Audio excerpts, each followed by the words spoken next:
So this video is an introduction to the very important concept of intuitive eating. So I'm going to go over what it is, why it's important, and how it applies to kids.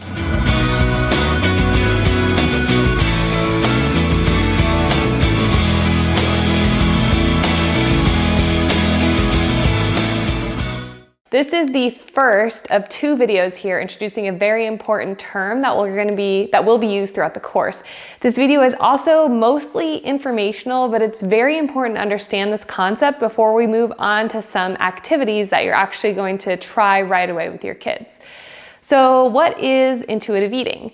Well, I'd be remiss to discuss intuitive eating without paying tribute to the two registered dietitians who authored the book on intuitive eating, Evelyn Tribole and Elise Resch. So I'm gonna put up a picture of the book right here.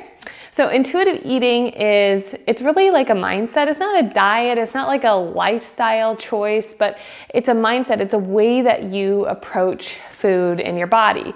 So the basic premise is, well, there's a couple actually. The recognition that any body can be healthy regardless of the size. So size is not indicative of someone's health for both adults and for children. The rejection of the diet culture mentality, allowing oneself freedom to eat all foods, and freedom from rules and restriction, like these arbitrary rules and restriction around food that either society sets or we may have set for ourselves. The ability to listen and really actually get in tune with your body's needs regarding hunger, fullness, emotions around food, and also the need for movement and physical activity. So intuitive eating also encompasses the understanding of different types of food and movement and how those make you feel, either physically, mentally, or emotionally, how food and movement nourishes your body, and the ability to take this into account when you're making your decisions around eating or movement. So there's kind of like this misconception about intuitive eating in some places online that it's just an eat anything you want diet, or it's like ignoring the science of nutrition, and it's not. Intuitive eating does take that into account. So intuitive eating isn't a weight loss diet. Some might lose weight, typically not kids, but if you're an adult and you implement intuitive eating, you may lose weight. You may also gain weight, but intuitive eating at its core is inherently at odds with intentional weight loss. Intuitive eating is not just a hunger fullness diet, eating when you're hungry and stopping when you're full. While eating when you're hungry and stopping when you're full all happens with intuitive eaters, there's many more factors that come into play when one is making a decision of whether to eat and what to eat. Intuitive eating is not just eating whatever you want, whenever you want, and intuitive eating does not ignore nutrition and the nutritive value of food. So that's still really, really important when we're making decisions, especially as parents, on what to feed our kids. So how does intuitive eating apply to kids? Well, we are all born with the ability to eat intuitively. So if anybody says, I'm gonna help your baby become an intuitive eater, like red flags should go up there, because all infants are born with the ability to eat intuitively, unless there's some sort of like medical things going on. A baby at the breast or at the bottle tells us when they wanna eat. They have lots of different cues, not just crying.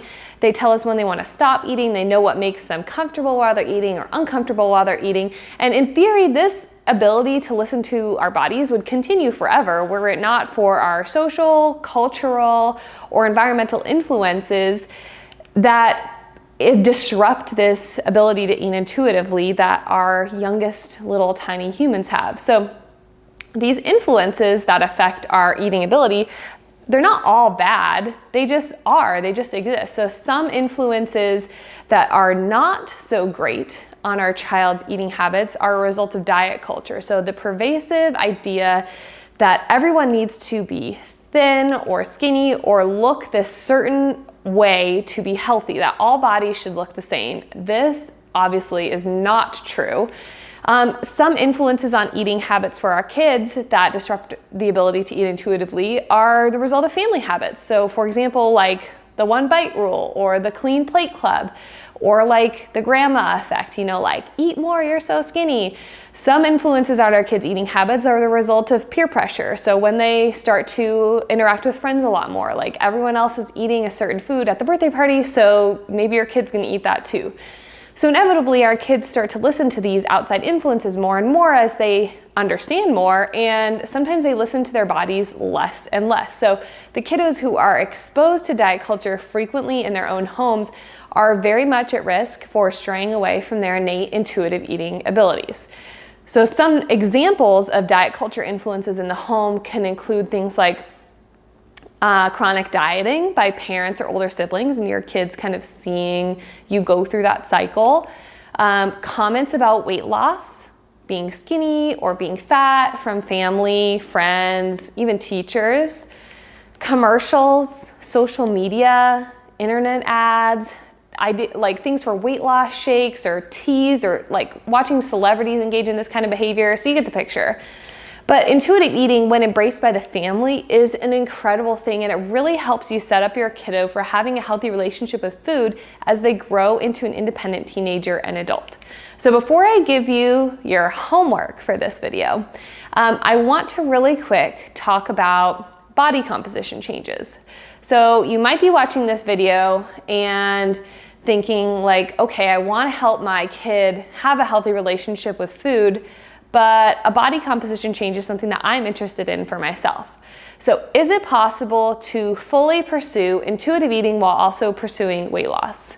No, because at its core, originally, intuitive eating is not a concept that vibes with weight loss, because it's the acceptance of one's body the way it was designed to be, while not restricting food or having rules around food. And in order to have intentional weight loss, you have to have rules around food. So it just doesn't mesh with intuitive eating. But it is certainly possible to pursue body composition changes for adults while also having a healthy relationship with food. So here I'm talking directly to parents. I am not talking about parents intending to pursue weight loss or body composition changes with their kids. That is not something I recommend. And if that's something that is still at the forefront of your mind, I encourage you to reach out with a dietitian. So many professionals and accounts, they'll have a very black and white view of weight loss and having goals related to changing muscle mass. So I want to clear this up for you.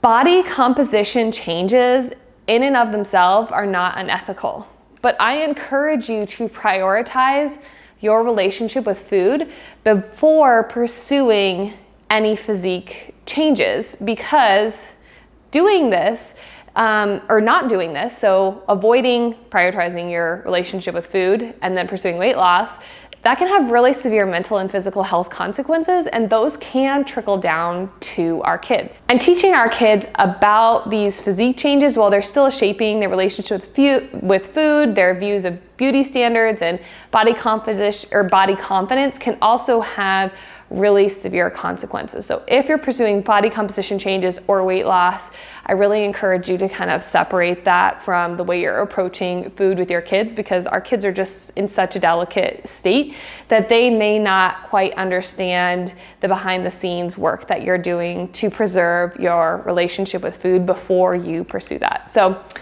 can you raise intuitive eaters while also pursuing changes in body composition? Yes, you can, if you model flexibility, healthy relationship with food, the acceptance, love, and respect for all bodies of all shapes and sizes. But I just really encourage you here to use caution, because this is really delicate, and I encourage you not to go down this road unless you are absolutely sure that you have a great relationship with food. So now the flip side of the coin, can you raise intuitive eaters if you struggle with disordered eating habits, or even if you have an eating disorder? So my answer to this is yes, you absolutely can. While it certainly can be more challenging for you than someone who doesn't struggle with this, I want you to know that it is possible. Continue to work on yourself, show yourself some grace, Do your very best to be open to your child's eating styles and tastes, and serve them a variety of foods even if you struggle with eating those foods yourself. Avoid attempting to manage your child's weight, and work with a dietitian if you feel concerned about their growth. Enjoy foods with your kid as much as possible. So that's my answer to that question. So if you have, or I do have some homework for you. We're gonna wrap up this video here. So think through all the diet culture influences in your household. Anything with a big focus on weight loss in your house, and then ditch what you can. Put the scale away, especially if it's in a prominent place. Any social media accounts that you follow, or even if your young kids have a social media, monitor the accounts that they follow and get rid of the ones that focus on weight loss. Does grandma and grandpa talk a lot about weight loss or body size or skinny and fat? We're gonna need to address that. Even your child's homework can have diet culture influences, like math problems about BMI or comparing, skinny and fat bodies. So if you're in a 2-parent household, or if grandparents or loved adults live with you, sit down with them and talk through the importance of minimizing and eliminating diety or diet culture references around the house. So that's it for our video on intuitive eating, and I will see you in the next one.